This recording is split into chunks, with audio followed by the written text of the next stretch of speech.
Hello दोस्तों, स्वागत है आप सभी का मेरे और आपके अपने YouTube channel MBA education by Nikhil sir में। दोस्तों, अकाउंटिंग फॉर मैनेजर के हमारे इस सेशन में हम एक नया टॉपिक आज स्टार्ट करेंगे। टॉपिक का नाम है प्रोसेस कॉस्टिंग। अब सबसे पहले ये प्रोसेस कॉस्टिंग क्या होता है या ये प्रोसेस क्या होता है, तो देखिए, कोई भी प्रोडक्ट जो हम यूज करते हैं, जो भी प्रोडक्ट हम यूज करते हैं, वो प्रोडक्ट ऐसा नहीं होता है कि एक बार में हमारे पास बनकर आ जाता है। किसी भी प्रोडक्ट को बनाने की क्या होती है, अलग अलग प्रोसेस होती है, अलग अलग प्रक्रियाएं होती है। जैसे क्या होता है, कुछ चीजें 2 प्रोसेस में बनके तैयार होती है, कुछ चीजें 3 प्रोसेस में बनके तैयार होती है, और कुछ चीजें ऐसी होती है जिन्हें बनाने की 3 से ज्यादा प्रोसेस होती है, 3 से ज्यादा स्टेप्स होती है, 3 से ज्यादा प्रक्रियाएं होती है। तो प्रोसेस कॉस्टिंग में हमें यही सीखना है कि कैसे किसी प्रोडक्ट को रॉ मटेरियल से फिनिश गुड्स में जब हम कन्वर्ट करते हैं, तो कैसे अलग अलग प्रोसेस में उनके खर्चे लिखे जाते हैं, कैसे अलग अलग प्रोसेस में उसमें लॉस आता है, और कैसे अलग अलग प्रोसेस में उसमें हमें कोई किसी प्रकार का अगर प्रॉफिट होता तो वो कैसे होता। तो ये सब कैलकुलेशन हम आज के सेशन में सीखेंगे। लेकिन उसके पहले हम ये समझ लेते हैं कि जब हम कोई शर्ट परचेज करते हैं, या हमने कोई टी शर्ट परचेज किया है, या हमने जो शर्ट पहन रखा है, या जो हमने टी शर्ट पहन रखा है, ये भी ऐसा नहीं होता है कि पेड़ पे टी शर्ट उगी, हमने तोड़ी और हमने पहन ली, या पेड़ पे शर्ट उगा, शर्ट को तोड़ा और हमने पहन लिया। ऐसा नहीं होता है। जैसे शर्ट बनाने की भी एक पूरी क्या होती है, प्रोसेस होती है। जैसे सबसे पहले क्या होता है, कॉटन की खेती होती है, उसमें से कॉटन निकलता है। कॉटन को हम क्या करते हैं, कन्वर्ट करते हैं यान में, यान को कन्वर्ट करते हैं क्लॉथ में, और क्लॉथ के बाद फिर क्या होता है, वो शर्ट में या टी शर्ट में कन्वर्ट होता है। तो कॉटन को उगाना ये एक प्रोसेस है, कॉटन को यान में कन्वर्ट करना एक प्रोसेस है, यान को क्लॉथ में कन्वर्ट करना एक प्रोसेस है, और उस क्लॉथ को फिर आपका शर्ट या टी शर्ट का फॉर्म देना भी एक क्या है, प्रोसेस है। तो जैसे कि हम कोई भी शर्ट या टी शर्ट परचेज करते हैं, तो इसे बनाने की भी एक क्या होती है, पूरी प्रोसेस होती है। तो यहाँ पे एक प्रोसेस मेंशन है कि कॉटन आता है, सबसे पहले कॉटन की गिनिंग होती है, उसकी छटाई होती है, फिर स्पिनिंग होती है, फिर यान बनता है, यान से वीविंग और निटिंग होके फिर फैब्रिक बनके तैयार होता है, और फिर फैब्रिक्स कन्वर्ट होता है टी शर्ट में या शर्ट में। तो ये भी एक क्या है, प्रोसेस है। और इसमें फिर हमें ये देखना है कि अलग अलग प्रोसेस में हमने कैसे अलग अलग खर्चे को किया है, और कैसे अलग अलग प्रोसेस में अलग अलग हमें वेस्टेज निकला है या वेस्टेज मिला है, तो उसकी कैलकुलेशन कैसे की जाएगी वो भी हम आज के सेशन में सीखेंगे। इसके अलावा आपको कोई फर्नीचर बनाना है, तो फर्नीचर ऐसा नहीं होता कि पेड़ के पास गए, फर्नीचर तोड़ा और लेकर आ गए। फर्नीचर के लिए क्या होता है, पहले वुड की कटिंग होती है, फिर वुड का ट्रांसपोर्टेशन होता है, ट्रांसपोर्टेशन होने के बाद फिर उसको शेप वगैरह दिया जाता है, और तब जाकर ये फर्नीचर क्या होता है, रेडी होता है। तो फर्नीचर बनाना भी एक क्या है, प्रोसेस है। फर्नीचर के बाद अगर हम बात करें, अगर आपको कोई ऑयल निकालना है, जैसे आपको ऑलिव ऑयल निकालना है, तो ऑलिव ऑयल निकालने के लिए क्या करते हैं, पेड़ में से पहले ऑलिव तोड़े जाते हैं, फिर उनका ट्रांसपोर्टेशन होता है, फिर उनकी वॉशिंग होती है, फिर उसके अंदर क्रशिंग, रिफाइनिंग, फिनिशिंग, ये 3 अलग अलग क्या होती है, प्रोसेस। पहले उसको क्रश किया जाता है, क्रशिंग में क्या होता है, उसमें से तेल निकाला जाता है, फिर उसको रिफाइन किया जाता है, छाना जाता है, और फिर फिनिशिंग मतलब वो पैक होके, बॉटल में पैक होके फिर डिस्ट्रीब्यूट किया जाता है, डिस्ट्रीब्यूशन सेंटर पे जाता है। तो ऐसे हर एक प्रोडक्ट को बनाने की अलग अलग क्या होती है, प्रोसेस। जैसे आपको कोई कार बनाना, तो कार बनाने की भी क्या होगी, अलग अलग प्रोसेस होगी, अलग अलग पार्ट अलग अलग जगह मैन्युफैक्चर होंगे, फिर उनको एक जगह लाके असेंबल किया जाएगा, या एक ही फैक्ट्री में अलग अलग पार्ट पहले मैन्युफैक्चर किए जाएंगे, फिर उसे असेंबल किया जाएगा। तो हर एक चीज को बनाने की क्या होती है, प्रोसेस। इवन जो हम मेडिसिन लेते हैं, तो मेडिसिन में भी क्या होता है, मेडिसिन बनाने की भी अलग अलग प्रोसेस होती है। पहले वो ड्रग इकट्ठे किए जाते हैं, फिर उनको एक प्रॉपर अप्रोप्रिएट रेशो में क्या किया जाता है, मिक्स किया जाता है, और उसके बाद फिर वो मेडिसिन बनके तैयार होती है। तो हर एक चीज को बनाने की क्या होती है, प्रोसेस होती है। आप इवन आपका जो एमबीए कर रहे हैं, तो एमबीए की भी एक क्या है, प्रोसेस है। ऐसा नहीं कि सर डायरेक्ट एक काम करो, आप तो हमें 4 सेम का पढ़ा दो, 4 सेम की एग्जाम ले लो और हमें डायरेक्ट डिग्री दे दो, ऐसा नहीं। इसकी भी एक क्या है, प्रोसेस है। पहले आपको 1st सेम देना पड़ेगा, जब 1st सेम आप क्लियर करेंगे फिर आप 2nd सेम देंगे, 2nd सेम क्लियर होने के बाद आप 3rd सेम देंगे, और 3rd सेम देने के बाद फिर जब आप 4th सेम देकर जब उसे क्लियर करेंगे, तब आपको एमबीए की क्या मिलेगी, डिग्री मिलेगी। ऐसा नहीं कर सकते हैं कि हमने एनरोलमेंट किया, अब आप एक काम करो, हमें डायरेक्ट हमसे 4th सेमेस्टर की एग्जाम ले लो और हमें डिग्री दे दो। तो हर एक चीज की क्या होती है, एक प्रोसेस होती है, और उस प्रोसेस को फॉलो करने के बाद ही फिनिश गुड्स बनता है। तो ये आपका एमबीए भी एक प्रकार की क्या है, प्रोसेस है। जब आप पूरे 4 सेमेस्टर से निकल के 4 सेमेस्टर को क्लियर करके गुजरेंगे, तब जाके आप एक मैनेजर के फॉर्म में क्या होंगे, रेडी होंगे। तो ये भी एक क्या है, पूरी प्रोसेस है। तो प्रोसेस कॉस्टिंग में हमें करना क्या होगा, तो प्रोसेस कॉस्टिंग में टोटल 2 प्रकार के क्वेश्चन होते हैं। प्रोसेस कॉस्टिंग में 2 टाइप के क्वेश्चन होते हैं। एक होता है डिफरेंट प्रोसेस अकाउंट, जिसमें आपको अलग अलग प्रोसेस अकाउंट बनाना होता है। किसी भी प्रोडक्ट को रॉ मटेरियल से फिनिश गुड्स में कन्वर्ट करने की अलग अलग प्रोसेस रहेगी, प्रोसेस 1, प्रोसेस 2, प्रोसेस 3, प्रोसेस 4, या process A, process B, process सी।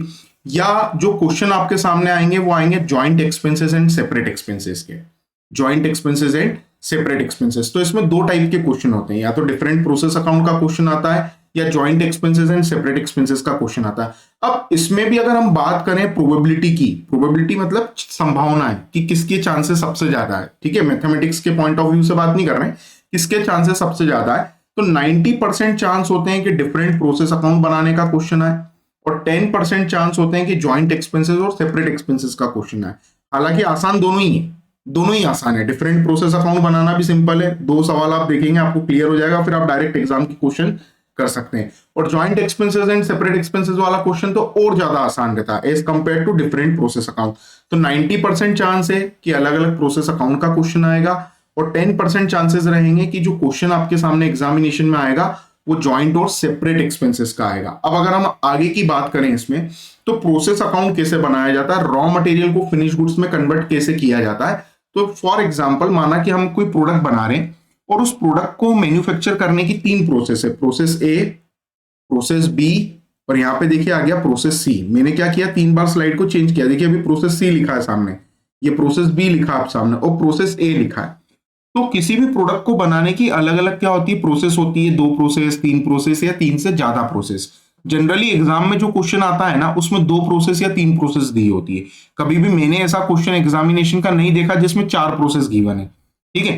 तो एग्जामिनेशन में जो क्वेश्चन आएगा उसमें या तो 2 प्रोसेस रहेगी या 3 प्रोसेस रहेगी, 3 से ज्यादा भी हो सकती है, पर 3 से ज्यादा वाला क्वेश्चन एज सच एग्जामिनेशन में पूछा जाता नहीं है। अब प्रोसेस अकाउंट कैसे बनाना है, रॉ मटेरियल को फिनिश गुड्स में कन्वर्ट कैसे करना है, तो देखिए इसमें क्या करना है, तो पहले आपको एक फॉर्मेट बनाना है, एक तरफ डेबिट लिखना है, एक तरफ क्रेडिट लिखना है। ज्यादा दिमाग नहीं लगाना है, लेफ्ट हैंड साइड को डेबिट बोलते हैं, राइट हैंड साइड को क्रेडिट बोलते हैं, बस इतना याद रखो। सिर्फ इतना याद रखना है कि राइट में डेबिट लिखते हैं, सॉरी लेफ्ट में डेबिट लिखते हैं, राइट में क्रेडिट लिखते हैं। लेफ्ट में डेबिट लिखते हैं, राइट में क्या लिखते हैं, क्रेडिट। आपने डेबिट क्रेडिट लिख दिया, फिर इसका एक फॉर्मेट रहता है, पर्टिकुलर लिखते हैं, यूनिट लिखते हैं, अमाउंट लिखते हैं, फिर पर्टिकुलर लिखते हैं, यूनिट लिखते हैं, अमाउंट लिखते हैं। तो पर्टिकुलर यूनिट अमाउंट ये डेबिट साइड है, फिर पर्टिकुलर यूनिट अमाउंट ये क्रेडिट साइड है। अब डेबिट में क्या लिखते हैं या डेबिट में क्या लिखा जाता है, तो देखिए जो भी चीज आपकी प्रोसेस में आएगी, जो भी आपकी प्रोसेस में आ रहा है वो आप डेबिट में लिखेंगे। जैसे आपने सबसे पहले कोई मटेरियल लेकर आए या आपने कोई इनपुट किया, तो आप यहां पे लिखेंगे टू इनपुट। इनपुट मतलब कितनी यूनिट आप लेकर आए। तो फॉर एग्जांपल आप माना कि 10,000 यूनिट लेकर आए और एक यूनिट की कीमत माना कि 5 रुपए है, तो 10,000 यूनिट की कीमत कितनी हो जाएगी, 50,000। तो यहां पे इनपुट लिखते हैं। तो इनपुट जो होता है वो डेबिट साइड में आता है, और डेबिट में जो भी लिखेंगे ना उसके आगे टू लगाएंगे, क्रेडिट में जो भी लिखेंगे उसके आगे बाय लगाएंगे। बस इतना याद रखना, डेबिट में जो भी लिखेंगे उसके आगे टू लगाना है, क्रेडिट में जो भी लिखेंगे उसके आगे बाय लगाना है। तो इनपुट का मतलब जो भी शुरुआत में आता है उसे हम इनपुट बोलते हैं। अब या तो वो इनपुट के फॉर्म में आएगा या वो परचेज करने पर आएगा। तो परचेज करने पर आएगा तो टू परचेज लिख देना, तो या तो इनपुट दिया होगा या परचेज दिया होगा, और अगर दोनों दिया तो दोनों लिख देना, लोड नहीं लेना है, दोनों दिया तो दोनों लिख देना। तो टू इनपुट टू परचेज लिख दिया, इसकी भी यूनिट और अमाउंट लिख देना, जो भी यूनिट अमाउंट दिया है, अगर दिया है तो लिखेंगे, सिर्फ अमाउंट दिया है तो सिर्फ अमाउंट लिखेंगे, ठीक है। अगर दोनों चीजें दी है तो दोनों चीजें लिखना है, सिर्फ एक चीज दी है तो जो दिया वो लिखना है। फिर इसके बाद अगर आपने कोई मटेरियल परचेज किया, मटेरियल इशू हुआ, तो वो लिखेंगे टू मटेरियल, ठीक है। इसकी भी अगर यूनिट दी है तो यूनिट भी लिखेंगे, अमाउंट दिया तो अमाउंट भी लिखेंगे, दोनों चीजें लिखेंगे। फिर एक्सपेंसेस, तो कोई भी एक्सपेंसेस दिया हो, जैसे आपको दिया हो टू डायरेक्ट लेबर, तो लिख देना डायरेक्ट लेबर। अब जो खर्चे होते हैं ना, खर्चे की यूनिट नहीं दी होती, खर्चे का सिर्फ अमाउंट दिया होता। To manufacturing expenses, to manufacturing expenses, और फिर to any other expenses, to any other expenses. तो जो भी खर्चा दिया है वो आप खर्चे को यहां पे लिखेंगे। ये हमने खर्चा लिख दिया, क्लियर है। तो आपको क्या करना है, डेबिट में क्या लिखना है, लेफ्ट हैंड साइड में क्या लिखना है, जो भी आया वो लेफ्ट में लिखेंगे, परचेज को लेफ्ट में लिखेंगे, मटेरियल को लेफ्ट में लिखेंगे, और जो भी खर्चा दिया होगा वो लेफ्ट में लिखेंगे। इतना करने के बाद अब पहले राइट में आ जाओ, फिर ये प्रॉफिट और एबनॉर्मल गेन की बात करेंगे। अब राइट साइड में आ जाओ, राइट में क्या लिखते हैं, राइट में मतलब क्रेडिट में आपने किसी चीज को सेल किया तो आप यहां लिखेंगे बाय सेल, अब वो कोई भी चीज हो सकती है, आपने जिस चीज को सेल किया है। अगर प्रोसेस ए में आपने सेल किया तो आप लिखेंगे बाय सेल, इसकी यूनिट लिखेंगे और इसका अमाउंट लिखेंगे। फिर आप लिखेंगे बाय लॉस इन वेट। तो जो भी नुकसान होता है, नुकसान देखिए 3 प्रकार के होते हैं, लॉसेस जो होते हैं वो 3 प्रकार के होते हैं। लॉसेस जो होते हैं वो 3 प्रकार के होते हैं। एक होता है लॉस इन वेट, तो आप लिखेंगे by loss in weight. Loss in weight की सिर्फ यूनिट लिखी जाती है, इसका अमाउंट नहीं लिखा जाता है। लॉस इन वेट की सिर्फ यूनिट लिखी जाती है, इसका अमाउंट नहीं लिखा जाता है। ऐसा क्यों होता है तो उसका रीजन हम अभी आपको आगे बताएंगे। तो अगर लॉस इन वेट दिया है तो आप लॉस इन वेट लिखेंगे। आपको नॉर्मल लॉस दिया है तो आप लिखेंगे by normal loss, by normal loss. इसकी यूनिट भी लिखी जाती है, इसका अमाउंट भी लिखा जाता है। और ये जो नॉर्मल लॉस होता है इसी को सेल ऑफ स्क्रैप भी कहते हैं। तो यहां पे आप इसे सेल ऑफ स्क्रैप के नाम से भी लिख सकते हैं। तो आप सेल ऑफ स्क्रैप भी लिखेंगे, इसकी भी यूनिट और अमाउंट दोनों लिखा जाता है। तो या तो नॉर्मल लॉस के नाम से लिखा जाता है या सेल ऑफ स्क्रैप के नाम से लिखा जाता है। और फिर इसके बाद लिखा जाता है बाय एबनॉर्मल लॉस। अब एबनॉर्मल लॉस क्या होता है इसका कंसेप्ट भी अभी हम आगे डिटेल में समझेंगे। और एबनॉर्मल लॉस की यूनिट और अमाउंट तो लिखा जाता है, लेकिन ये दिया नहीं होता है, ये दिया नहीं होता है, ये हमें फाइंड करना होता है। इसकी यूनिट भी हमें फाइंड करनी होती है, इसका अमाउंट भी हमें फाइंड करना होता है। और यही हमें सीखना है प्रोसेस में। 2 क्वेश्चन करेंगे सॉल्व, 2 क्वेश्चन से आप एबनॉर्मल लॉस निकालना सीख जाएंगे, एबनॉर्मल गेन निकालना सीख जाएंगे। फिर सीधे एग्जाम के क्वेश्चन करेंगे, और एग्जाम के क्वेश्चन में एबनॉर्मल लॉस और एबनॉर्मल गेन का ही सवाल आता है। तो डायरेक्ट एग्जाम में जितने भी क्वेश्चन आए 3 बार 4 बार 5 बार, वो सभी क्वेश्चन देखेंगे तो आपकी एबनॉर्मल लॉस और एबनॉर्मल गेन की काफी अच्छी प्रैक्टिस हो जाएगी। और एकदम आसान सवाल होता है, एक सवाल जैसा किया वैसे ही दूसरा होगा, वैसे ही तीसरा होगा, वैसे ही चौथा होगा, वैसे ही 5वां होगा, कोई वेराइटी नहीं है। और फिर इसके बाद लिखा जाता है आउटपुट। तो आउटपुट को बाय आउटपुट नहीं लिखते हैं। जो आउटपुट होता है, आउटपुट का मतलब पहली प्रोसेस से दूसरी प्रोसेस में गया, तो इसे लिखते हैं बाय प्रोसेस बी। क्या लिखते हैं? By process B. By process B का मतलब आप क्या करेंगे, जो भी ए प्रोसेस का आउटपुट रहेगा वो बी प्रोसेस में जाएगा। तो जब भी कोई रॉ मटेरियल हमारे पास आता है ना, तो उस रॉ मटेरियल को फिनिश गुड्स में कन्वर्ट करने की अलग अलग क्या होती है, प्रोसेस होती है, अलग अलग प्रक्रियाएं होती है। प्रोसेस 2 या 3 या 3 से ज्यादा प्रोसेस हो सकती है। तो प्रोसेस ए का जो आउटपुट होता है वो प्रोसेस बी में जाता है, प्रोसेस बी का जो आउटपुट होता है वो प्रोसेस सी में जाता है, और प्रोसेस सी का जो आउटपुट होता है, अगर प्रोसेस सी लास्ट प्रोसेस है तो उसका जो आउटपुट रहता है वो फिनिश गुड्स बन जाता है। हम क्या करेंगे, प्रोसेस ए का जो आउटपुट है उसके आगे लिखेंगे बाय प्रोसेस बी, और इसकी भी यूनिट लिखी जाएगी, इसका भी अमाउंट लिखा जाएगा। तो आपको क्या करना है, लेफ्ट में क्या क्या लिखना है वो हमने बताया, राइट में क्या क्या लिखना है वो हमने बताया। लेकिन देखिए राइट में, लेफ्ट में एक चीज और लिखी है, प्रॉफिट एंड एबनॉर्मल गेन। तो जो एबनॉर्मल गेन होता है वो भी यहां लिखा जाता है। टू प्रॉफिट लिख दो, अगर किसी प्रकार का प्रॉफिट हुआ है तो वो लिखना है, या आपको किसी प्रकार का एबनॉर्मल गेन हुआ है तो वो लिखना है। और ये जो एबनॉर्मल गेन होता है ये फाइंड किया जाता है, इसकी यूनिट और इसका जो अमाउंट होता है ये फाइंड किया जाता है। और ये फाइंड कैसे किया जाएगा वो हम सीखेंगे। ये फाइंड किया जाएगा, क्या किया जाएगा, फाइंड। तो ये बन गई आपकी प्रोसेस ए। क्या बन के तैयार हो जाएगी आपकी प्रोसेस ए। प्रोसेस ए बनाने के बाद प्रोसेस बी बनाना है। प्रोसेस बी में भी यही सब चीजें लिखना है, और उसके खर्चे अलग दिए होंगे, उसका गेन अलग आएगा, उसका लॉस अलग आएगा, उसमें सेल अलग आएगा। तो जैसे मैंने प्रोसेस ए बनाया, प्रोसेस ए में लिखा टू इनपुट। अब आ जाते हैं प्रोसेस बी पर। तो देखो प्रोसेस बी में भी सबसे पहले क्या लिखा है, इनपुट। तो यहाँ पे टू इनपुट नहीं लिखेंगे। प्रोसेस बी में कहां से आएगा, तो प्रोसेस बी में आएगा प्रोसेस ए से। प्रोसेस बी में कहां से आएगा, प्रोसेस ए से। तो इसमें इनपुट नहीं लिखा जाएगा, इसमें लिखा जाएगा to process A, to process A account. और यहां पे कौन सा अमाउंट लिखेंगे, तो देखिए जो प्रोसेस ए में लिखा है ना आपने by process B, process A में लिखा है ना by process B right side में, उसी को प्रोसेस बी में यहां पे लिखते हैं टू प्रोसेस ए के नाम से। क्योंकि बी प्रोसेस में ए से आएगा और बी से जाएगा कहां पर, सी में जाएगा। तो यहां पे जो इसका आउटपुट है, देखो मैं राइट में लिख रहा हूं by process C. By process C क्या है, ये आउटपुट है। इसका मतलब ए से आया और सी में गया। तो जो ए से आया वो इनपुट है, जो सी में गया वो आउटपुट है। अब बाकी की चीजें एज इट इज कॉपी करना है पीछे से देख देख के। बाकी की जितनी भी चीजें वो एज इट इज कॉपी करना है। तो देखो पीछे क्या क्या लिखा है, परचेज लिखा है, मटेरियल लिखा है, खर्चे लिखें तो ये सब एज इट इज लिख देते हैं। तो यहाँ पे हम लिखेंगे टू परचेज, ठीक है, ऊपर से देख देख के लिख देते हैं टू मटेरियल। इसका अमाउंट अलग रहेगा, बी प्रोसेस का अमाउंट अलग रहेगा, ए प्रोसेस का अमाउंट अलग रहेगा, सी प्रोसेस का अमाउंट अलग रहेगा। टू एक्सपेंसेस, तो एक्सपेंसेस में to direct labour, to manufacturing expenses,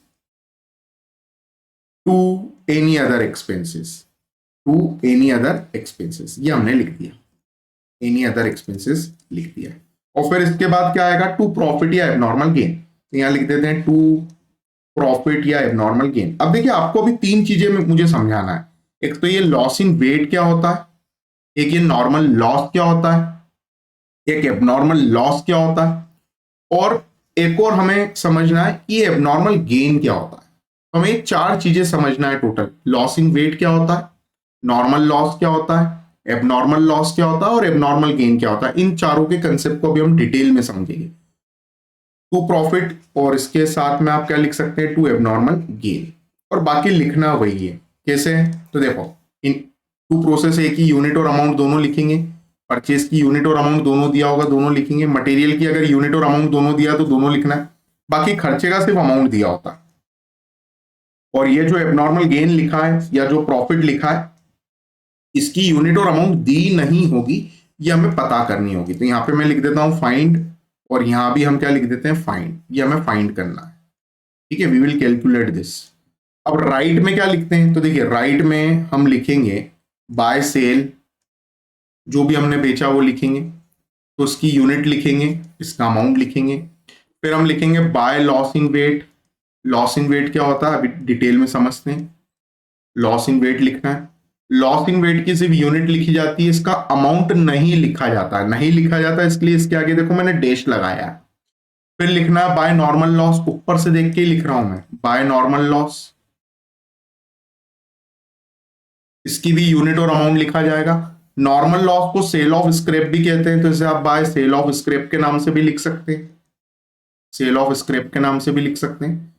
फिर by abnormal loss, by abnormal loss, और ये जो सेल ऑफ स्क्रैप है इसकी भी यूनिट और अमाउंट दोनों लिखना है, एबनॉर्मल लॉस की भी यूनिट और अमाउंट दोनों लिखना है। लेकिन इसका जो यूनिट और अमाउंट है ये हमें पता करना है, पता करना इट मींस इसे हम क्या करेंगे, फाइंड करेंगे। We will calculate this unit and we will calculate this amount also.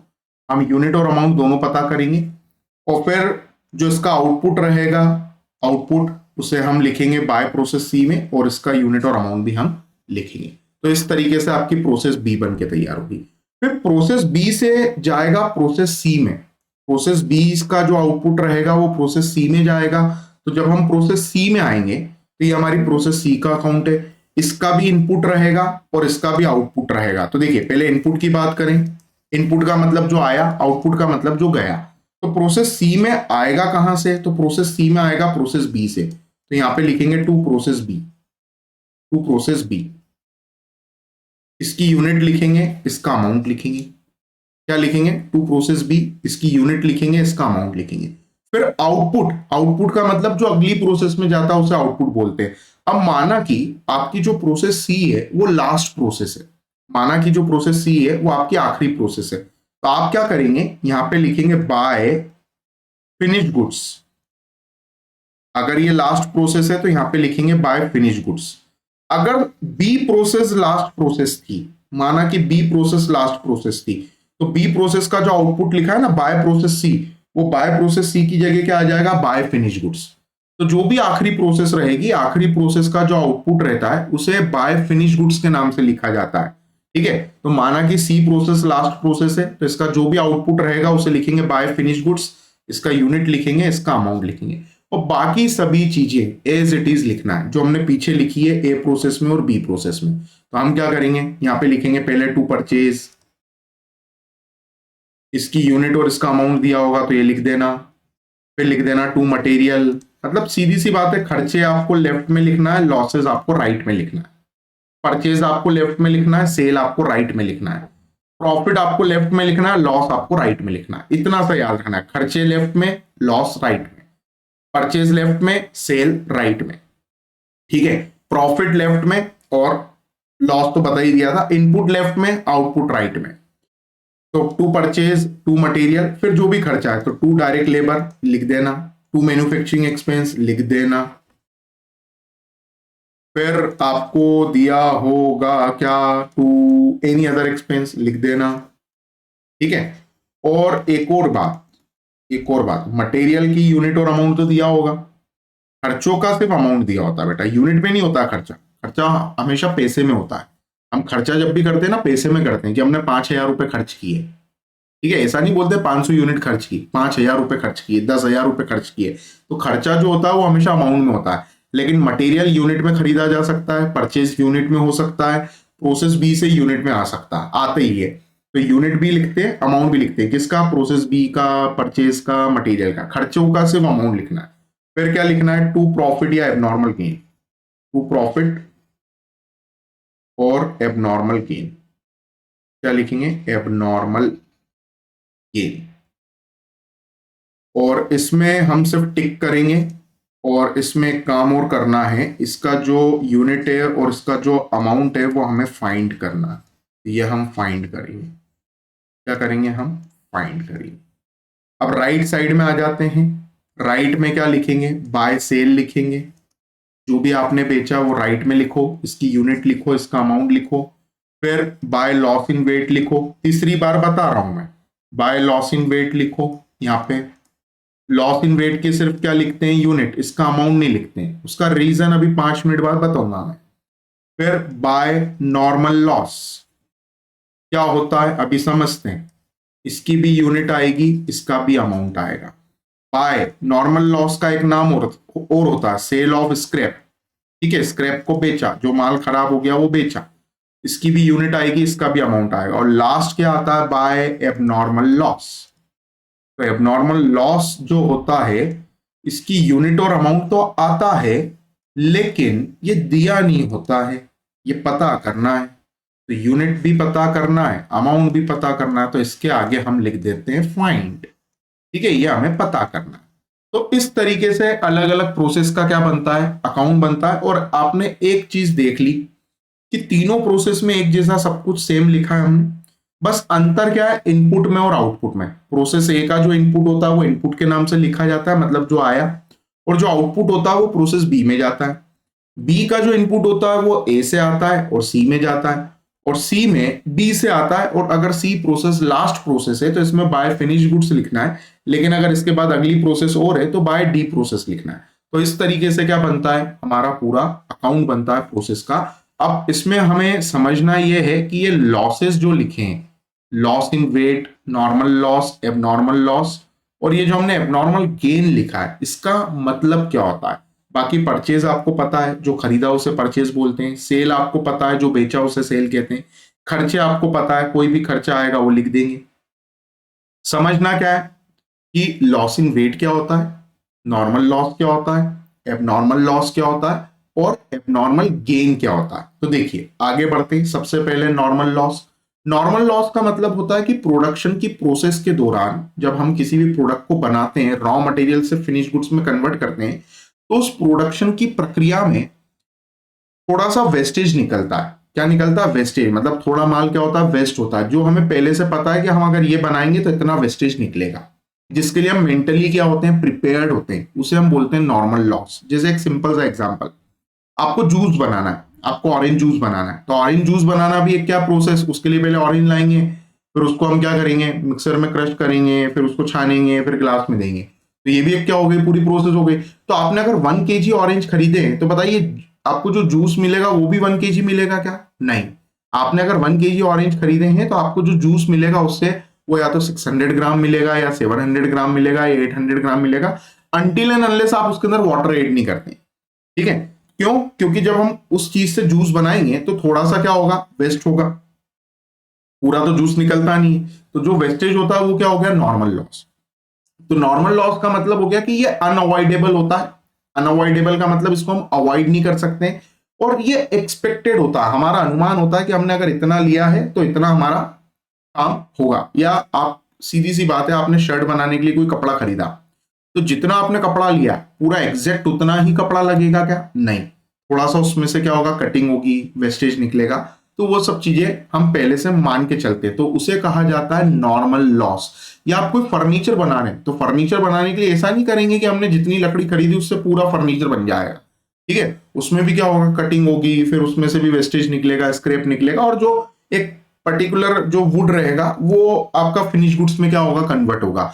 तो नॉर्मल लॉस क्या होता है, नॉर्मल का मतलब होता है कि प्रोडक्शन की प्रोसेस के दौरान जो नुकसान होता ही है, जिसे हम रोक नहीं सकते, क्योंकि ये इतना वेस्टेज निकलने के बाद ही आपका जो रॉ मटेरियल है वो फिनिश गुड्स में क्या होगा, कन्वर्ट होगा, तो उसे हम नॉर्मल लॉस कहते हैं। तो नॉर्मल लॉस अनअवॉइडेबल होता है, एक्सपेक्टेड होता है, पहले से हमने अनुमान लगाया होता है कि हाँ इतना नुकसान होने की संभावना है, और ये नेचुरली होता है प्रोडक्शन की प्रोसेस के दौरान। और इसकी काफी सारे फैक्टर्स होते हैं, जैसे इवेपोरेशन। जनरली इवेपोरेशन को नॉर्मल लॉस में हम काउंट नहीं करेंगे, इवेपोरेशन आएगा हमारा लॉसिंग रेट में, पर श्रिंकेज, ब्रीकेज वगैरह या जो भी वेस्टेज निकला बनाते समय, तो वो कहलाता है नॉर्मल लॉस। अब इसका एग्जांपल, तो जैसे टेक्सटाइल इंडस्ट्री की बात करें, ठीक है, तो आप क्या कर रहे हैं, टेक्सटाइल मतलब ये कपड़े वगैरह की इंडस्ट्री की अगर हम बात करें, तो कुछ फैब्रिक में क्या होता है, लॉस्ट होता है कटिंग में, स्टिचिंग में। अभी बताया मैंने, शर्ट बनाने के लिए जितना कपड़ा खरीदोगे पूरा कपड़ा तो लगेगा नहीं, थोड़ा सा वेस्टेज भी निकलेगा, कटिंग भी होगी, स्टिचिंग भी होगी,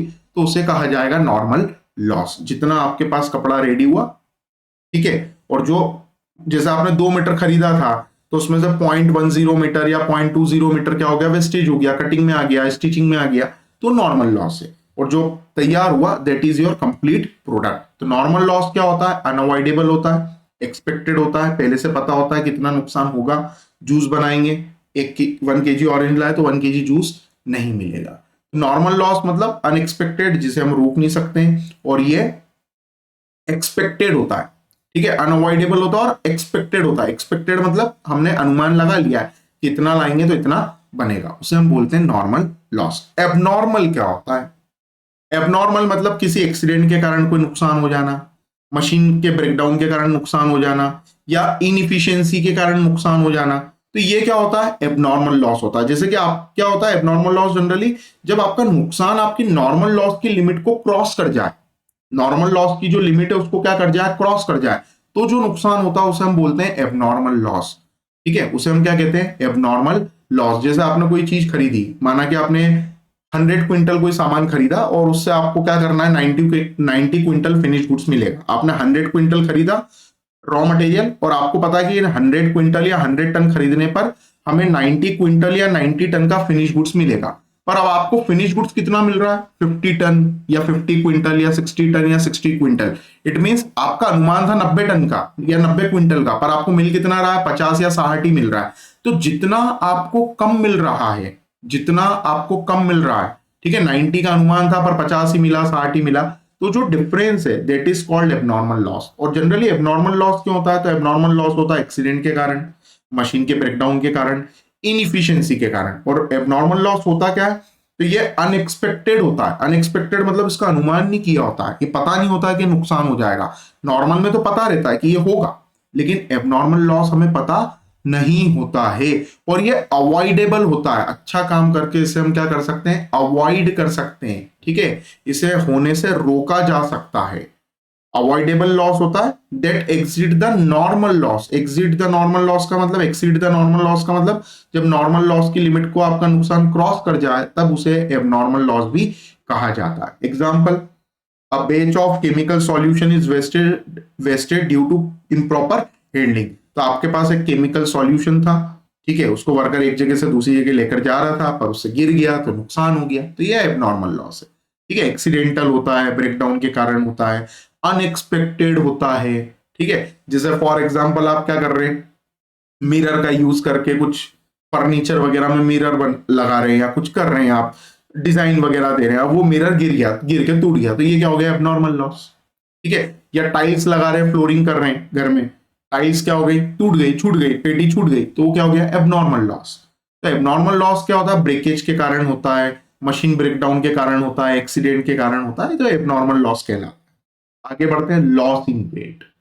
लॉस इन वेट जनरली क्या होता है, लॉस इन वेट का मतलब होता है किसी चीज का सूख जाना या उसका वजन कम हो जाना, उसे हम बोलते हैं लॉस इन वेट। जैसे फॉर एग्जांपल ओनियन की बात करें, तो प्याज क्या होता है, जो प्याज रहता है ना वो रखे रखे सूखता, जो ओनियन होता है वो रखे रखे क्या होता है, सूखता है। जैसे आपने अगर 1 किलो ओनियन खरीदे, ठीक है, या आपने 1 क्विंटल ओनियन खरीदा, अब अगर आप उसको थोड़े समय तक अपने घर में रखेंगे ना, तो महीने 2 महीने में क्या होगा, वो सूख जाएगा, सूख के उसका वेट कम हो जाएगा। तो आपने 1 क्विंटल अगर खरीदा था, तो हो सकता है 1 महीने बाद जब आप उसका वेट करें, अगर आपने उसमें से कुछ भी यूज नहीं किया और उसका वेट करें, तो हो सकता है उसका वेट 90 kg निकले, या हो सकता है उसका वेट 85 kg निकले। तो जब खरीदा था तब 100 kg था, 1 क्विंटल था, लेकिन आज 1 महीने बाद, 2 महीने बाद उसका वेट हो गया 90 किलो, या वेट हो गया 85 kg, या वेट हो गया 80 kg। तो जितना वेट कम होता है उसी को हम बोलते हैं लॉस इन वेट। या आपने वुड खरीदा था ड्यूरिंग द रेनी सीजन, तो जो लकड़ी आपने खरीदी थी वो गीली लकड़ी आ गई। अब क्या हुआ, आप गीली लकड़ी आ गई तो अब आप उसका फर्नीचर अभी तो बना नहीं सकते, पहले लकड़ी को रखा के क्या करेंगे, सुखाएंगे। जब सूखने के बाद आप उसको यूज करेंगे। तो जब खरीदी थी तब उसका वेट ज्यादा था, अब जब फर्नीचर बनाने की बारी आई तब उसका वेट कम हो गया क्योंकि लकड़ी सूख गई। तो इसे कहा जाता है लॉस इन वेट। और जो लॉस इन वेट होता है ना, इसका हमें पैसा नहीं मिलता है, इसका हमें पैसा नहीं मिलता है। सीधी सी बात है, ओनियन जब खरीदा था तब 1 क्विंटल था, सूखने से 90 किलो हो गया।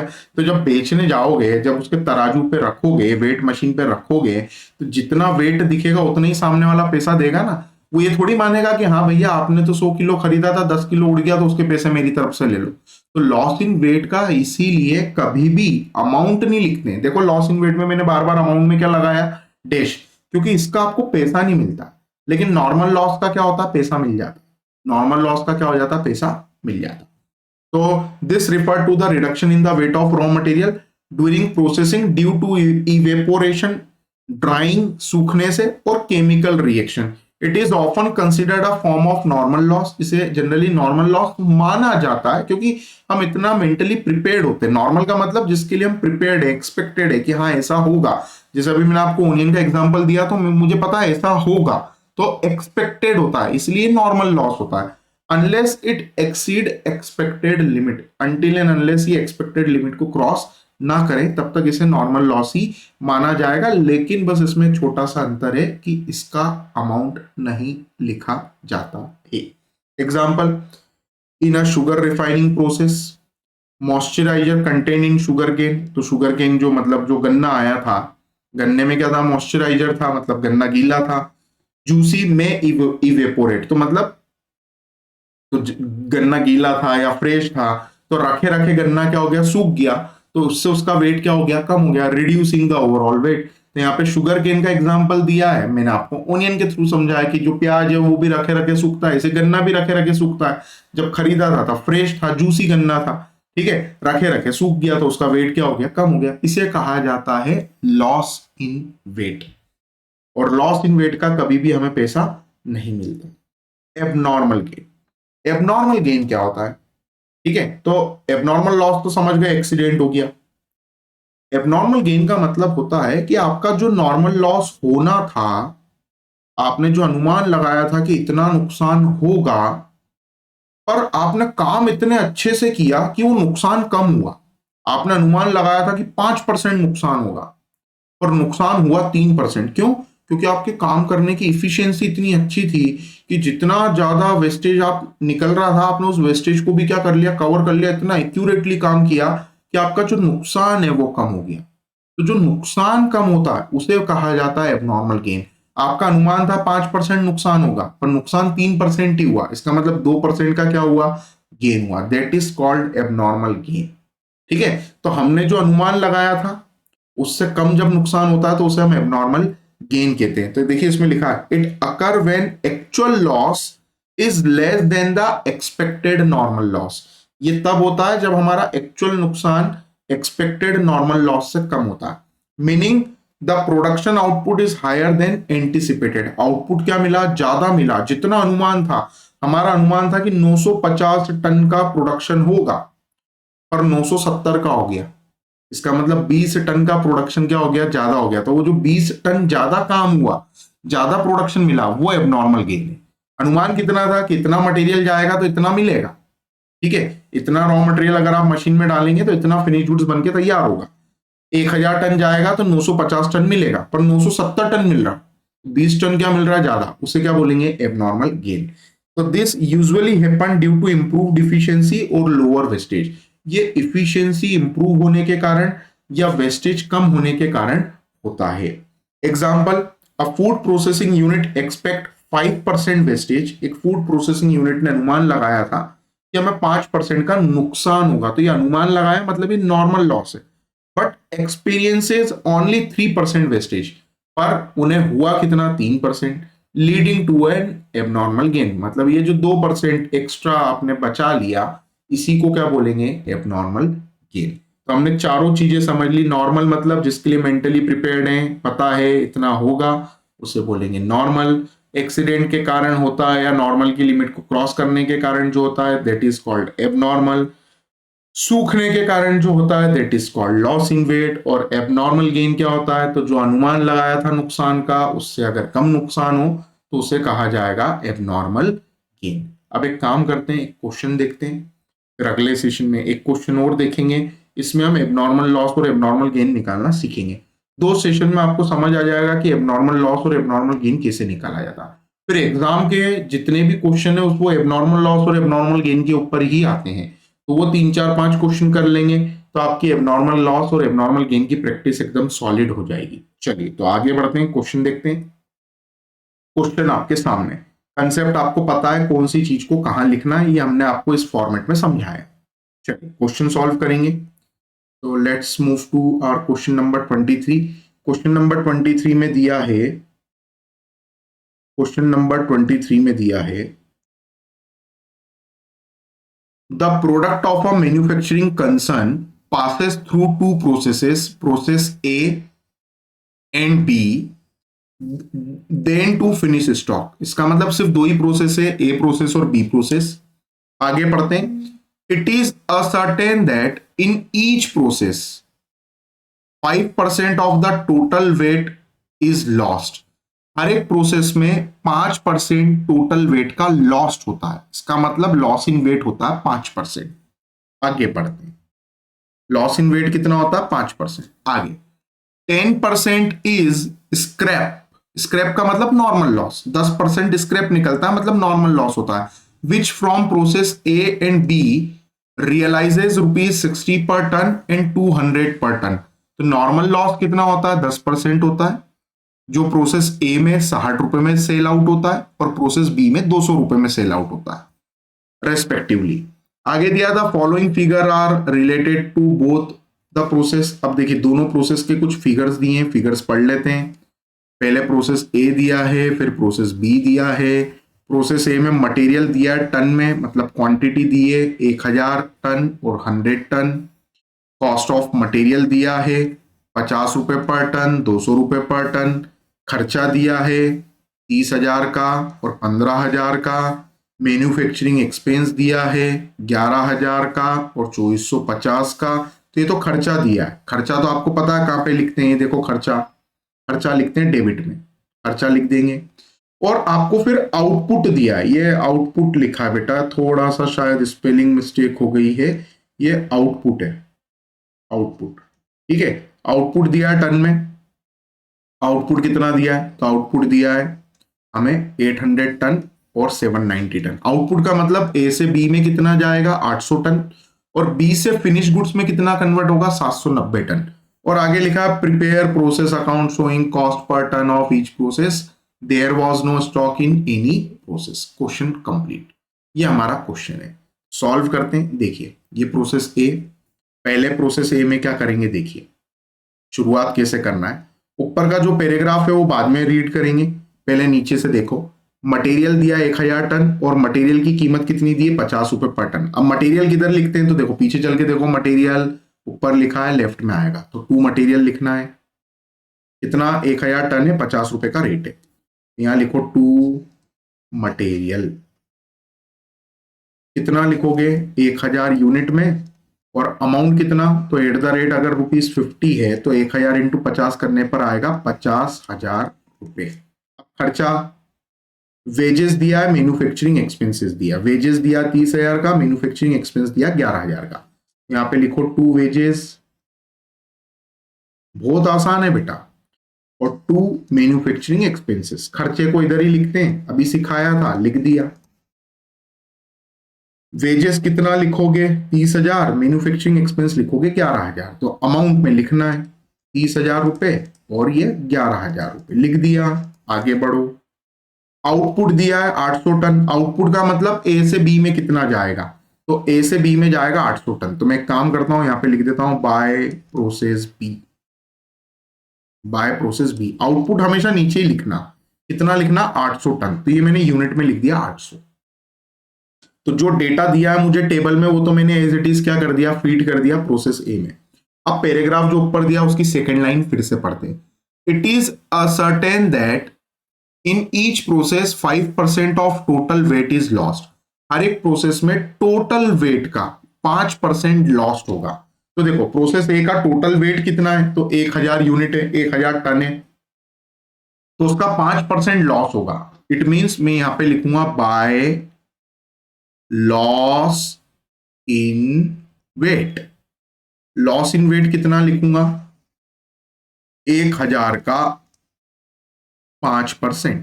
1000 का 5% बताओ कितना आएगा, टोटल वेट मतलब यूनिट, ठीक है। 1000 का 5% कितना आएगा 50। और इसका अमाउंट लिखते हैं क्या, नहीं, 3 बार बताया था नहीं लिखते हैं, इसका पैसा नहीं मिलता। लिख दिया लॉस इन वेट 50 और अमाउंट इसका लिखना नहीं है। आगे बढ़ते हैं। अब जो ग्रीन कलर से हाईलाइट किया उसे पढ़ना है। 10% इज स्क्रैप। 10% क्या निकला, स्क्रैप निकला। स्क्रैप का मतलब होता है नॉर्मल लॉस। स्क्रैप का मतलब क्या होता है, नॉर्मल लॉस। यहां लिखना है by normal loss. Normal loss कितना निकला, 1000 का 10%। तो 1000 का 10% कितना आएगा 100। ये 100 लिख दिया। और बिकेगा कितने में, तो लिखा है which from process A and B realises ₹60 per ton. A process में कितना आएगा, at the rate ₹60 per ton, 60 रुपए पर टन। तो 60 इंटू 100 करेंगे 6000 रुपये आएंगे। ये मैंने 6000 लिख दी। कैसे आया, 100 का मल्टीप्लाई 60 से किया, 6000 आ गया इसका अमाउंट। ठीक है, 6000 इसका क्या आ गया अमाउंट। अब क्या करना है, अब क्या करना है, मैंने जितना दिया था उतना पढ़ लिया। बाकी वो जो 200 रुपए है वो बी की कीमत है, जब बी बनाएंगे तब लिखेंगे। हमने जितना दिया था उसके बेसिस पे हमने क्वेश्चन को सॉल्व कर लिया। अब मुझे टोटल करना है, दोनों तरफ का टोटल बराबर आना चाहिए। तो देखो इधर का टोटल यूनिट का 1000 आया और अमाउंट का टोटल भी लगा देता हूं मैं 50, 80, 91,000। इधर का भी टोटल 1000 आना चाहिए। कितना आना चाहिए 1000। दोनों तरफ का टोटल बराबर आना चाहिए। जिस तरफ का टोटल ज्यादा है उस तरफ का टोटल दोनों तरफ आना चाहिए। ठीक है, तो देखो लेफ्ट का टोटल 1000 है, लेकिन राइट का टोटल देखोगे तो 800 और 100, 900 और 50, 950 ही आ रहा है। आना कितना चाहिए 1000। तो कितना कम पड़ा, तो आप बोलेंगे सर 50 कम पड़ा। ठीक है, 1000 में से 800 गया, 200 बचा, 200 में से 100 गया, 100 बचा, 100 में से 50 गया, तो 50 बचा। तो इधर का टोटल कितना कम आया 50। ये जो 50 बचा है इसी को बोलेंगे एबनॉर्मल लॉस। और यही सीखना है, ठीक है, यही सीखना है कि एबनॉर्मल लॉस जो 50 आया इसका अमाउंट कैसे आएगा, ये हमें सीखना है। एबनॉर्मल लॉस जो 50 आया इसका अमाउंट कैसे आएगा। और यहां पे मैं काम करता हूं, ये 91,000 भी लिख देता हूं बेटा। 91,000 क्या लिखा मैंने, तो जो लेफ्ट का टोटल था वही राइट में लगा दिया। एबनॉर्मल लॉस कैसे आया फिर से समझना। 1000 टोटल था लेफ्ट का, 1000 राइट में लिखा। जिधर का टोटल ज्यादा उधर दोनों तरफ, उधर का टोटल दोनों तरफ लिखते। सर अगर राइट का ज्यादा होता तो राइट वाला लेफ्ट में भी लिख देते और जो बैलेंस बचता वो एबनॉर्मल गेन बन जाता। ठीक है, अभी अगली प्रोसेस में होगा। तो हमने क्या किया, लेफ्ट का टोटल ज्यादा था 1000 था, उसी को राइट में लिखा 1000। तो इधर कितना कम पड़ा 50, तो इस 50 को बोलेंगे एबनॉर्मल लॉस। अब एबनॉर्मल लॉस निकालेंगे, वर्किंग नोट बनाते हैं, वर्किंग नोट। और यहां पे हम क्या करेंगे, कैलकुलेशन करेंगे एबनॉर्मल लॉस की। तो एबनॉर्मल लॉस देखिए कैसे निकलेगा, एकदम आसान है। 2 सवाल में तो आप मास्टर बन जाओगे इसके। Calculation of abnormal loss, abnormal loss निकालना कैसे निकलेगा एबनॉर्मल लॉस। तो पहले यूनिट लिखते हैं। ठीक है, सेम प्रोसेस है। आप मुझे 1 सवाल करने का बोलो या 10 सवाल करने का बोलो, हर सवाल में यही काम करूंगा मैं। कैलकुलेशन ऑफ एबनॉर्मल लॉस, उसमें लिखेंगे पहले तो total of debit side, total of debit side, debit side की यूनिट का और अमाउंट का टोटल लिखना। तो देखो यूनिट का टोटल है 1000, अमाउंट का टोटल है 91,000, लेफ्ट का देखना है। तो यूनिट का टोटल लिखो 1000 और अमाउंट का टोटल लिखो 91,000। उसमें से माइनस करते हैं, क्या माइनस करते हैं, तो राइट में जो लिखा है वो, लेकिन क्या माइनस नहीं करना है, तो जिसका अमाउंट पता करना है उसको छोड़ के बाकी सब माइनस होगा। इसका मतलब एबनॉर्मल लॉस और प्रोसेस बी को माइनस नहीं करेंगे, बाकी सब कुछ माइनस करेंगे। It means loss in weight भी माइनस करना है, नॉर्मल लॉस भी माइनस करना है। जिसका अमाउंट पता करना है उसे माइनस नहीं करते हैं, ठीक है। जिसका अमाउंट पता करना है उसे माइनस नहीं किया जाता है। तो हम क्या करेंगे, एबनॉर्मल लॉस और प्रोसेस बी माइनस नहीं करेंगे, सिर्फ लॉस इन वेट और नॉर्मल लॉस माइनस होगा। यहां से मैं माइनस करूंगा लॉस इन वेट और मैं माइनस करूंगा normal loss. Loss in weight कितना माइनस करेंगे 50 और अमाउंट माइनस नहीं होगा, तो यहां 50 लिखेंगे, अमाउंट की जगह डैश लगाएंगे। फिर नॉर्मल लॉस में 100 लिखेंगे और अमाउंट की जगह 6000 लिखेंगे, ठीक है। ये पीछे से देख के लिखा। एबनॉर्मल लॉस माइनस मत कर देना बेटा, फिर अमाउंट कैसे निकालोगे अगर कर दिया तो। और इसका टोटल लगा दो, टोटल लगाओ। आप बोलोगे सर टोटल आया 850 और टोटल आया 85,000। तो जो बचता है ना उसे बोलते हैं रीमेनिंग। क्या बोलते हैं बचे हुए को, रीमेनिंग। अब एबनॉर्मल लॉस का फॉर्मूला लगा दो। एबनॉर्मल लॉस का फॉर्मूला क्या होगा, एकदम आसान फॉर्मूला, एक सवाल करो या 10 सवाल करो यही फॉर्मूला रहेगा। एबनॉर्मल लॉस का फॉर्मूला, फॉर्मूला होगा remaining amount divided by remaining unit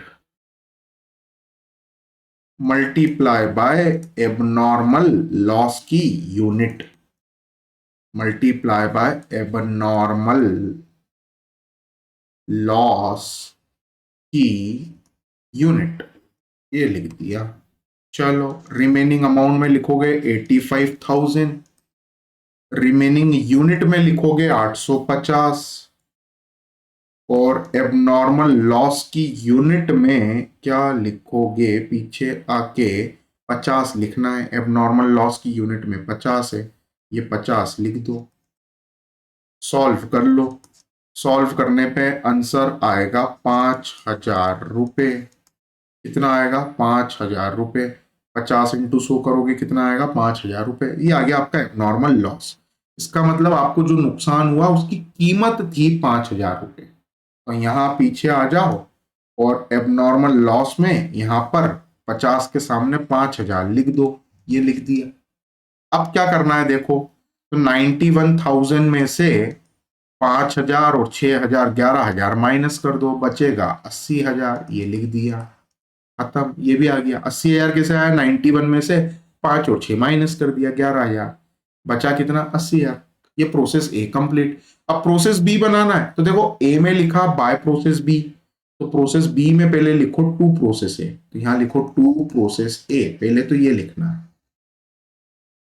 to process A at home. अब ए से कितना आएगा देखो, ए से आएगी 800 यूनिट 80,000 रुपए की, तो यहाँ पे 800 लिखो और अमाउंट में 80,000 लिख दो, लिख दिया। अब पीछे चल के क्वेश्चन देखो, क्वेश्चन में मटेरियल कितना है 100 टन है, वो कीमत कितनी है 200 रुपए, तो टू मटेरियल लिख दो, टू मटेरियल कितना लिखोगे, आप बोलोगे सर 100 टन लिखेंगे, और रेट कितना लिखोगे, तो रेट लिखोगे 200 रुपए, तो 100 इंटू 200 कितना आएगा 20,000।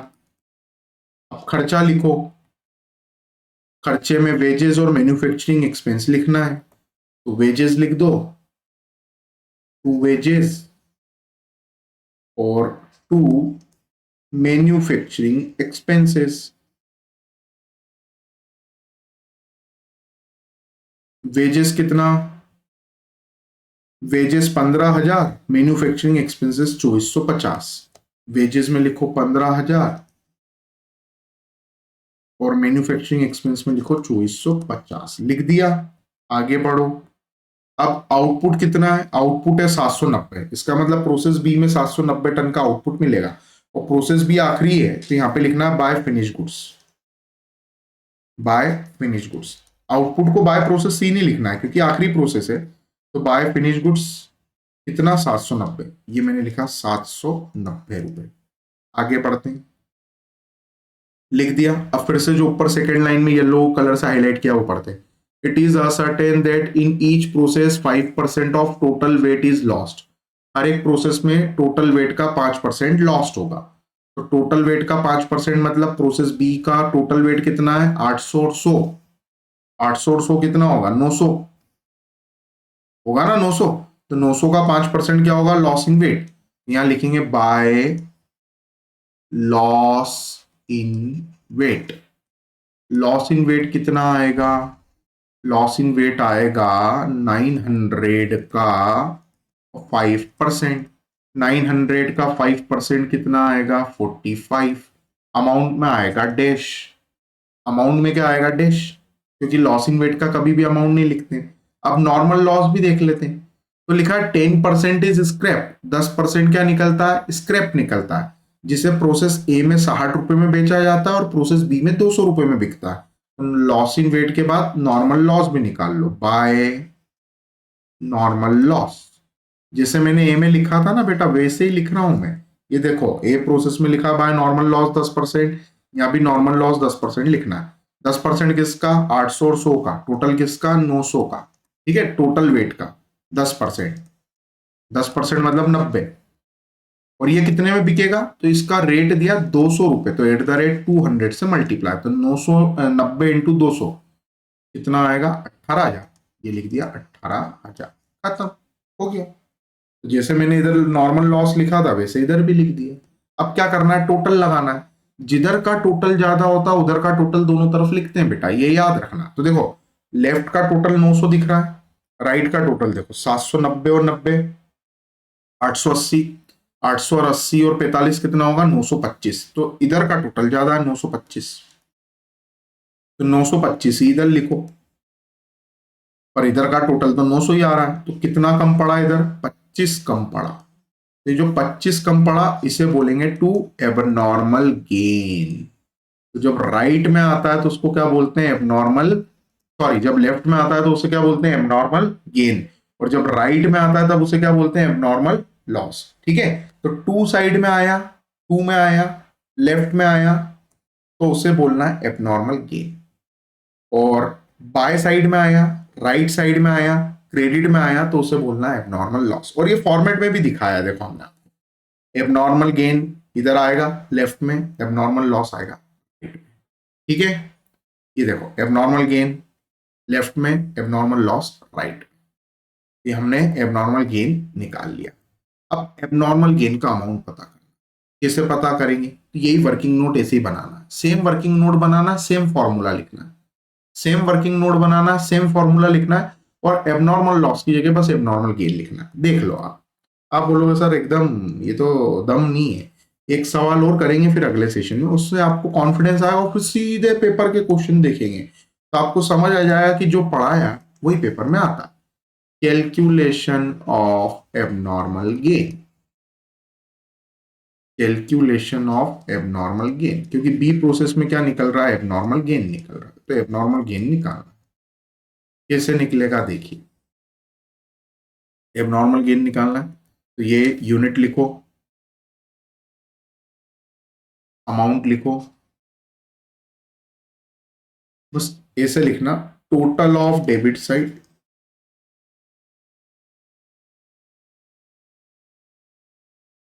और इसमें हम लिखेंगे except abnormal gain, except abnormal gain, total of debit side except abnormal gain. Debit का टोटल लिखना है लेकिन एबनॉर्मल गेन को शामिल नहीं करना है, तो टोटल आप 900 लिखोगे, एबनॉर्मल गेन को शामिल मत करो, टोटल कितना लिखो 900, ठीक है, एबनॉर्मल गेन को शामिल नहीं करना है, तो 900 लिखना है, एबनॉर्मल गेन को शामिल नहीं करना है। फिर अमाउंट का टोटल लगाओ, 80,000 और 20,000, 1,00,000, 1,15,000 और 2,450, 1,17,450, ये मैंने लिख दिया 1,17,450। अब देखो क्या करना है, मैं पीछे देखता हूँ, मैंने लॉस इन वेट और नॉर्मल लॉस माइनस किया था, यहाँ भी वही काम करना है, माइनस करो लॉस इन वेट, पीछे से देख देख के लिख रहा हूँ बेटा, मेरे को भी नहीं आता, लॉस इन वेट और नॉर्मल लॉस पीछे से देख देख के लिख रहा हूँ मैं भी, ठीक है, मेरे को भी नहीं आता, आपको भी नहीं आता, मुझे भी नहीं आता। लॉस इन वेट कितना है 45, और पहले लॉस इन वेट लिख दो, गलती नहीं होगी, 45 यहाँ लिखो, अमाउंट नहीं लिखते हैं। फिर नॉर्मल लॉस लिखो 90 और 18,000, यहाँ पे लिखो 90 और यहाँ पे लिखो 18,000। अब माइनस करने के बाद जो बचेगा उसे बोलेंगे रिमेनिंग, क्या बोलेंगे, रिमेनिंग, ठीक है। तो 90 और 45, 135, 135 इसमें से जाएगा तो बचेगा 765, 765 ही बचेगा ना, एक बार चेक कर लेते हैं, let me check, 900 minus 45 minus 90, 765, और 765 और 1,17,450 माइनस 18,000 कितना आएगा, 99,450। अब क्या करना है, एबनॉर्मल गेन का मुझे फॉर्मूला लिखना है, एबनॉर्मल गेन का मुझे क्या लिखना है, फॉर्मूला। फॉर्मूला मुझे याद है क्या, नहीं याद है, किसने बोला मुझे याद है, मैं तो पीछे से देख के लिखूंगा, जो एबनॉर्मल लॉस का फॉर्मूला लिखा है वही लिखना है, बस लॉस की जगह गेन लिखना है, देख लो फॉर्मूला, रिमेनिंग अमाउंट, रिमेनिंग, ठीक है, उसी को कॉपी कर रहा हूं मैं, रिमेनिंग अमाउंट, फॉर्मूला मुझे भी थोड़ी याद है बेटा, मैं भी देख देख के लिख रहा हूं, आप भी देख देख के लिखो, कितना आसान है देखो, डिवाइडेड बाय रिमेनिंग यूनिट,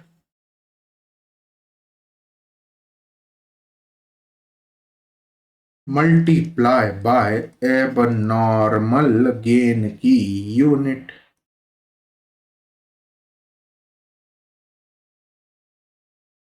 तो रिमेनिंग अमाउंट में आएगा 99,450, एबनॉर्मल रिमेनिंग यूनिट में आएगा 765, इंटू एबनॉर्मल गेन की यूनिट है 25, 25 यहाँ पे लिखना है। अब इसको सॉल्व करना पड़ेगा, तो इससे अमाउंट पता चलेगा कि एबनॉर्मल गेन जो हुआ उसका अमाउंट कितना। तो 99,450 इंटू 25 डिवाइडेड बाय 765, 3,250 रुपये। इसका मतलब जो एबनॉर्मल गेन हुआ उसकी कीमत है 3,250 रुपये। तो यहाँ आ जाओ पीछे, एबनॉर्मल गेन में लिख दो 3,250। अब आपका टोटल बदल जाएगा, पहले टोटल आया था, एक मिनट, 1,17,450, जोड़ दो फिर से, 80,000 plus 20,000 plus 15,450, sorry 15,000 plus 2,450, 1,17,250 plus 3,250, total कितना आया, 1,20,700। ये इधर भी लिखना है, 1,20,700। अब देखो तो फिनिश गुड्स कितने का आएगा, बैलेंसिंग फिगर, तो 1,20,700 में से ऊपर जो 18,000 लिखे वो माइनस कर दो, 1,02,700, खत्म। ये आपका क्वेश्चन कंप्लीट, 1,02,700, ये आपका आंसर आ गया, ठीक है। इसको 700 थोड़ा सा प्रॉपर कर दो, क्वेश्चन कंप्लीट, बस ये होता है प्रोसेस। अगले सेशन में फिर मुलाकात होगी, फिर ऐसे ही सवाल करेंगे, यही कैलकुलेशन होगी, यही फॉर्मूला रहेगा, बस सवाल में खर्चे का वैल्यू बदल जाएगी, मटेरियल की वैल्यू बदल जाएगी, एबनॉर्मल लॉस एबनॉर्मल गेन की वैल्यू बदल जाएगी, मेथड यही रहेगी, ठीक है, मेथड सेम रहेगी, बस इस तरीके से हम कैलकुलेशन करेंगे। चलिए तो इस सेशन को इतने ही रखते हैं, इसमें हमने पूरा बेसिक देख लिया, कौन सी चीज कहाँ लिखना है, एबनॉर्मल लॉस क्या होता है, लॉस इन वेट क्या होता है, एबनॉर्मल गेन क्या होता है, सब कुछ देख लिया, प्रोसेस क्या होता है, कितने टाइप के क्वेश्चन होते हैं, सब कुछ हम देख चुके हैं। सबसे इंपॉर्टेंट बात, अगर आपने अभी तक चैनल को सब्सक्राइब करके बेल आइकन अगर प्रेस नहीं किया है तो आप तुरंत चैनल को भी सब्सक्राइब कर लें और बेल आइकन भी प्रेस कर दें, क्योंकि अब मैंने लाइव क्लासेस भी स्टार्ट कर दी है यूट्यूब पर, तो लाइव क्लासेस की जो नोटिफिकेशन है वो चैनल को सब्सक्राइब करने पर ही आपको मिलेगी। साथ में अगर आप free notes, PDF and solve paper चाहते हैं तो दिए गए व्हाट्सएप नंबर पे व्हाट्सएप करके वहां से आप free notes, PDF and solve paper भी ले सकते हैं। तो इस सेशन को इतना रखते हैं, अगले सेशन में मुलाकात करेंगे प्रोसेस के एक नए सवाल के साथ।